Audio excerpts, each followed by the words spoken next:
गुरु प्यारी साध संगत जी, वाहेगुरु जी का खालसा, वाहेगुरु जी की फतेह।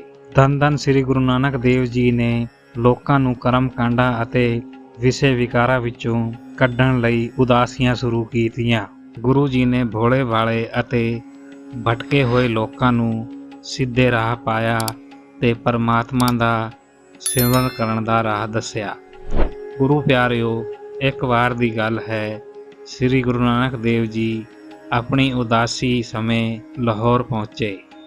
ਉੱਥੇ ਦੁਨੀ ਚੰਦ ਨਾਂ ਦਾ ਇੱਕ ਮਨੁੱਖ ਰਹਿੰਦਾ ਸੀ। ਉਹ ਹਿੰਦੂ ਰੀਤੀ ਰਿਵਾਜ ਅਨੁਸਾਰ ਆਪਣੇ ਪਿਤਾ ਦਾ ਸਰਾਧ ਕਰ ਰਿਹਾ ਸੀ। ਉਸ ਸਮੇਂ ਦੂਰ ਦੂਰ ਤੋਂ ਬਹੁਤ ਸਾਰੇ ਬ੍ਰਾਹਮਣ ਅਤੇ ਸਾਧੂ ਸੰਤ ਉੱਥੇ ਆਏ ਹੋਏ ਸਨ। ਦੁਨੀ ਚੰਦ ਨੇ ਗੁਰੂ ਜੀ ਨੂੰ ਵੀ ਪ੍ਰਸਾਦਾ ਛਕਣ ਦੀ ਬੇਨਤੀ ਕੀਤੀ।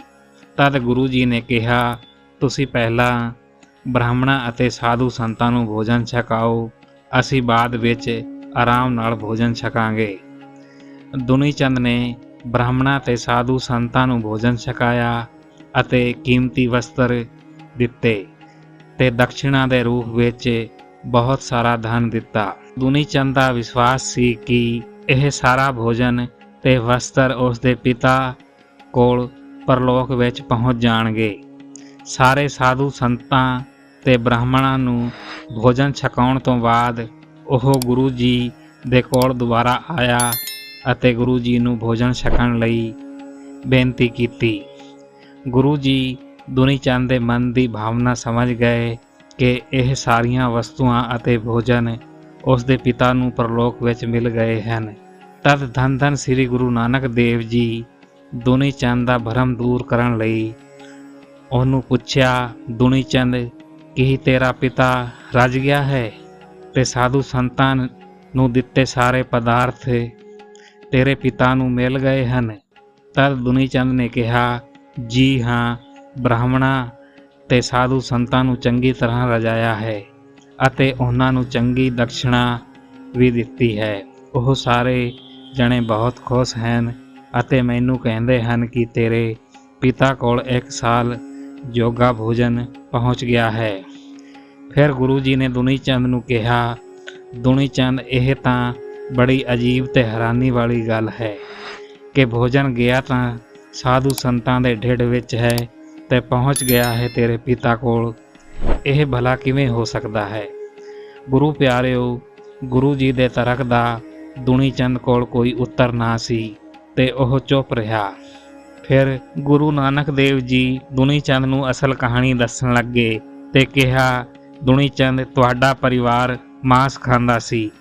ਅੰਤਿਮ ਸਮੇਂ ਤੇਰਾ ਪਿਤਾ ਬਿਸਤਰੇ 'ਤੇ ਪਿਆ ਹੋਇਆ ਸੀ। ਉਸ ਸਮੇਂ ਤੁਹਾਡੇ ਘਰ ਵਿੱਚ ਮਾਂਸ ਪੱਕ ਰਿਹਾ ਸੀ, ਜਿਸ ਨੂੰ ਚੰਗੀ ਤਰ੍ਹਾਂ ਤਲ ਭੁੰਨ ਕੇ ਤੜਕਾ ਲਾਇਆ ਜਾ ਰਿਹਾ ਸੀ। ਮਾਂਸ ਦੀ ਵਾਸਨਾ ਸਾਰੇ ਘਰ ਵਿੱਚ ਫੈਲ ਗਈ। ਤੁਹਾਡੇ ਪਿਤਾ ਦੇ ਨੱਕ ਵਿੱਚ ਜਦੋਂ ਉਹ ਵਾਸਨਾ ਗਈ ਤਾਂ ਤੇਰੇ ਪਿਤਾ ਦੀ ਮਰਦੇ ਹੋਏ ਦੀ ਸਵਾਦਿਸ਼ਟ ਵਾਸਨਾ ਜਾਗ ਪਈ ਤੇ ਖਿਆਲ ਆਇਆ ਕਿ ਮੈਂ ਕਿੰਨੇ ਬੜੇ ਸਵਾਦ ਨਾਲ ਮਾਂਸ ਖਾਂਦਾ ਸੀ।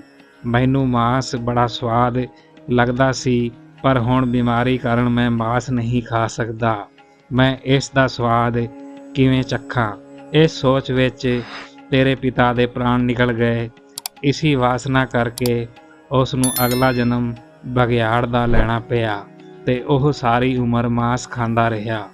ਪਰ ਉਹ ਹੁਣ ਬੁੱਢਾ ਹੋ ਗਿਆ ਹੈ ਤੇ ਬੁੱਢਾ ਹੋਣ ਕਰਕੇ ਮਾਂਸ ਪ੍ਰਾਪਤ ਨਹੀਂ ਕਰ ਸਕਿਆ।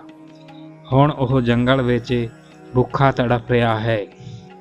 ਗੁਰੂ ਪਿਆਰਿਓ, ਗੁਰੂ ਜੀ ਨੇ ਦੁਨੀ ਚੰਦ ਨੂੰ ਕਿਹਾ, ਉਹ ਜਗ੍ਹਾ ਇੱਥੋਂ 5 ਮੀਲ ਦੂਰ ਉਸ ਜੰਗਲ ਵਿੱਚ ਹੈ ਜਿੱਥੇ ਤੇਰਾ ਪਿਤਾ ਬਘਿਆੜ ਦੇ ਰੂਪ ਵਿੱਚ ਭੁੱਖਾ ਤੜਫ ਰਿਹਾ ਹੈ।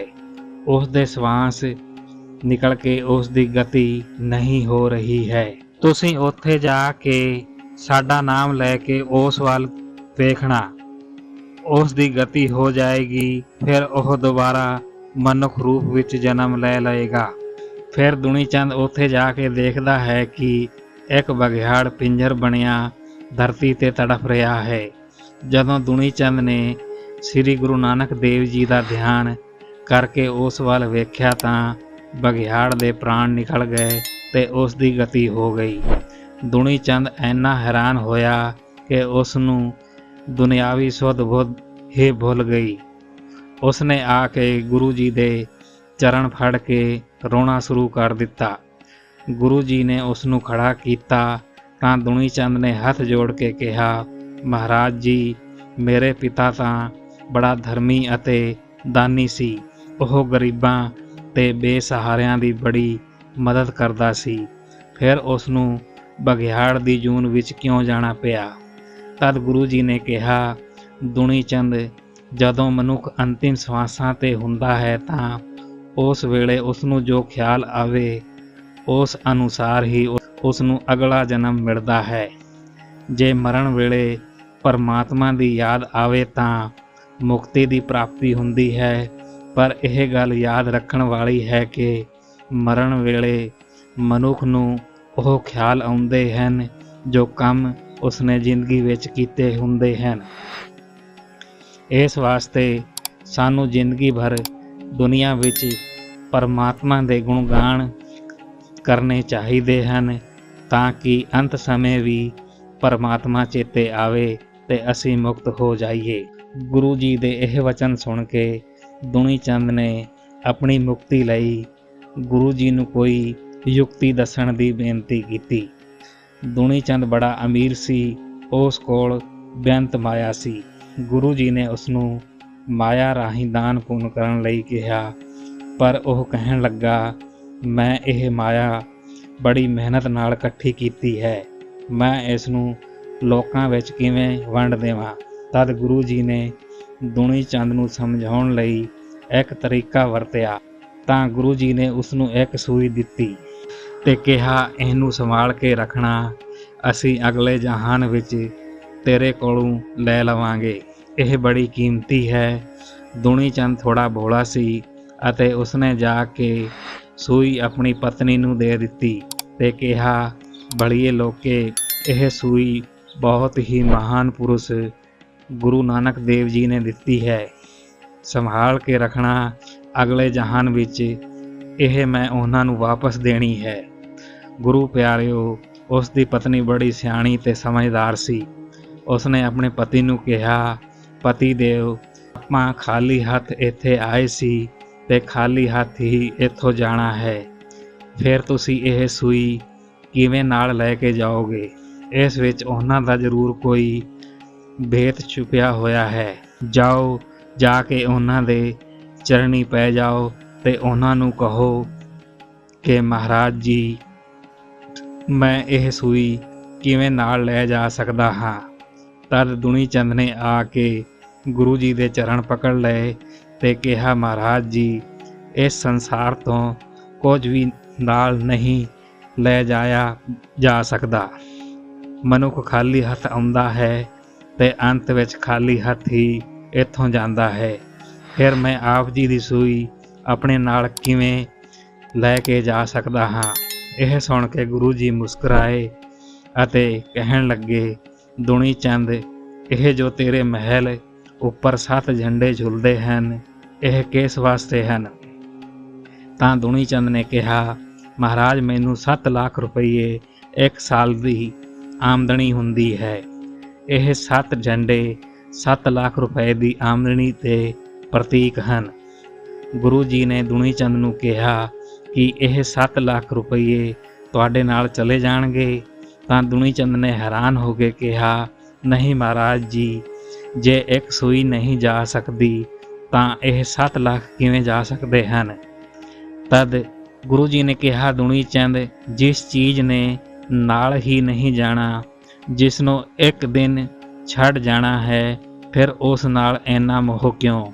ਇਸ ਮਾਇਆ ਨੂੰ ਪਰਉਪਕਾਰ ਦੇ ਕੰਮਾਂ ਵਿੱਚ ਲਗਾਓ, ਇਸ ਨਾਲ ਪਰਮਾਤਮਾ ਖੁਸ਼ ਹੋਣਗੇ ਤੇ ਤੇਰਾ ਲੋਕ ਪਰਲੋਕ ਵਿੱਚ ਭਲਾ ਹੋਵੇਗਾ। ਗੁਰੂ ਪਿਆਰਿਓ, ਦੁਨੀ ਚੰਦ ਭੋਲਾ ਅਤੇ ਦਿਲ ਦਾ ਸਾਫ਼ ਸੀ। ਉਸਨੇ ਕਿਹਾ, ਗੁਰੂ ਜੀ, ਮੈਂ ਆਪਣੀ ਪਤਨੀ ਦੀ ਸਲਾਹ ਲੈ ਲਵਾਂ। ਜਦੋਂ ਉਸਨੇ ਆਪਣੀ ਪਤਨੀ ਨੂੰ ਜਾ ਕੇ ਦੱਸਿਆ ਕਿ ਗੁਰੂ ਜੀ ਕਹਿੰਦੇ ਹਨ ਕਿ ਉਹ 7 ਲੱਖ ਰੁਪਏ ਪਰਉਪਕਾਰ ਦੇ ਕੰਮਾਂ 'ਤੇ ਲਾ ਦੇ, ਇਸ ਨਾਲ ਪਰਮਾਤਮਾ ਪ੍ਰਸੰਨ ਹੋਵੇਗਾ ਤੇ ਆਪਣਾ ਲੋਕ ਪਰਲੋਕ ਸੰਵਰ ਜਾਏਗਾ। ਉਸ ਦੀ ਪਤਨੀ ਬੜੀ ਸਮਝਦਾਰ ਤੇ ਧਰਮਾਤਮਾ ਸੀ। ਉਹ ਕਹਿਣ ਲੱਗੀ, ਇਹ ਤਾਂ ਬੜਾ ਸਸਤਾ ਸੌਦਾ ਹੈ। ਲੋਕੀ ਤਾਂ ਜੀਵਨ ਭਰ ਤੀਰਥਾਂ ਦੀ ਯਾਤਰਾ ਕਰਦੇ ਰਹਿੰਦੇ ਹਨ ਤੇ ਭਗਤੀ ਵੀ ਕਰਦੇ ਹਨ, ਪਰ ਫਿਰ ਵੀ ਉਹਨਾਂ ਨੂੰ ਮੁਕਤੀ ਨਹੀਂ ਮਿਲਦੀ। ਹੁਣ ਆਪਾਂ ਗੁਰੂ ਜੀ ਦਾ ਇਹ ਵਚਨ ਮੰਨ ਕੇ ਪਰਉਪਕਾਰ ਲਈ 7 ਲੱਖ ਰੁਪਏ ਲਾ ਕੇ ਇਲਾਹੀ ਜੋਤ ਗੁਰੂ ਜੀ ਦੇ ਖੁਸ਼ੀ ਦੇ ਭਾਗੀਦਾਰ ਬਣ ਜਾਂਦੇ ਹਾਂ, ਤੇ ਸਾਨੂੰ ਇਸ ਤੋਂ ਇਲਾਵਾ ਹੋਰ ਕੀ ਚਾਹੀਦਾ ਹੈ। ਫਿਰ ਦੁਨੀ ਚੰਦ ਗੁਰੂ ਜੀ ਦੇ ਕੋਲ ਗਿਆ ਤੇ ਜਾ ਕੇ ਆਪਣੀ ਪਤਨੀ ਨਾਲ ਹੋਈ ਸਾਰੀ ਗੱਲ ਦੱਸੀ। ਗੁਰੂ ਜੀ ਦੇ ਵਚਨਾਂ ਅਨੁਸਾਰ ਆਪਣੀ ਮਾਇਆ ਪਰਉਪਕਾਰ ਦੇ ਕੰਮਾਂ ਤੇ ਲਗਾਉਣੀ ਸ਼ੁਰੂ ਕਰ ਦਿੱਤੀ ਅਤੇ ਗੁਰੂ ਜੀ ਨੇ ਉਸ ਦੀ ਪਤਨੀ ਨੂੰ ਆਪਣੇ ਕੋਲ ਬੁਲਾਇਆ ਤੇ ਦੋਵਾਂ ਦੇ ਸਿਰ ਤੇ ਹੱਥ ਰੱਖ ਕੇ ਕਿਹਾ, ਪਰਮਾਤਮਾ ਦਾ ਨਾਮ ਜਪੋ ਤੇ ਪਰਉਪਕਾਰ ਦੇ ਕੰਮਾਂ ਲਈ ਸदैव ਤਿਆਰ ਰਹੋ, ਤੁਹਾਡਾ ਆਵਾਗਮਨ ਮੁੱਕ ਜਾਏਗਾ। ਗੁਰੂ ਪਿਆਰਿਓ, ਦੁਨੀ ਚੰਦ ਨੇ ਗੁਰੂ ਜੀ ਦਾ ਹੁਕਮ ਮੰਨ ਕੇ 7 ਲੱਖ ਰੁਪਏ ਪਰਉਪਕਾਰ ਦੇ ਕੰਮਾਂ ਵਿੱਚ ਲਾ ਦਿੱਤੇ। ਉਸ ਦਾ ਧਿਆਨ ਭਗਤੀ ਮਾਰਗ ਵਿੱਚ ਲੱਗ ਗਿਆ। ਅਗਲੇ ਸਾਲ ਉਸ ਦੀ ਆਮਦਨੀ 10 ਲੱਖ ਹੋ ਗਈ। ਉਹ ਪਰਉਪਕਾਰ ਤੇ ਲਾਈ ਤਾਂ ਆਮਦਨੀ 15 ਲੱਖ ਰੁਪਏ ਹੋ ਗਈ। ਜਿਵੇਂ ਜਿਵੇਂ ਉਹ ਪਰਉਪਕਾਰ ਕਰਦਾ, ਉਸੇ ਤਰ੍ਹਾਂ ਹਰ ਸਾਲ ਆਮਦਨੀ ਵੱਧਦੀ ਜਾਂਦੀ। ਉਹ ਨਾਮ ਬਾਣੀ ਸਿਮਰਨ ਅਤੇ ਮਾਇਆ ਦਾ ਤਿਆਗੀ ਤੇ ਵੈਰਾਗੀ ਹੋ ਕੇ ਉਸ ਦੀ ਅਵਸਥਾ ਇੰਨੀ ਉੱਚੀ ਹੋ ਗਈ ਕਿ ਉਸ ਨੂੰ ਗੁਰੂ ਜੀ ਨੇ ਸਿੱਖੀ ਦਾ ਪ੍ਰਚਾਰ ਕਰਨ ਲਈ ਪ੍ਰਚਾਰਕ ਥਾਪਿਆ। ਦੁਨੀ ਚੰਦ ਦਾ ਉਸ ਸਮੇਂ ਦੀ ਹਕੂਮਤ ਵਿੱਚ ਇੰਨਾ ਬੋਲਬਾਲਾ ਹੋ ਗਿਆ ਕਿ ਹਕੂਮਤ ਨੇ ਉਸ ਨੂੰ ਨਵਾਬ ਬਣਾਇਆ। ਹੁਣ ਉਹ ਆਪਣੇ ਇਲਾਕੇ ਵਿੱਚ ਦਰਬਾਰ ਲਾ ਕੇ ਇਨਸਾਫ ਕਰਨ ਲੱਗ ਪਿਆ।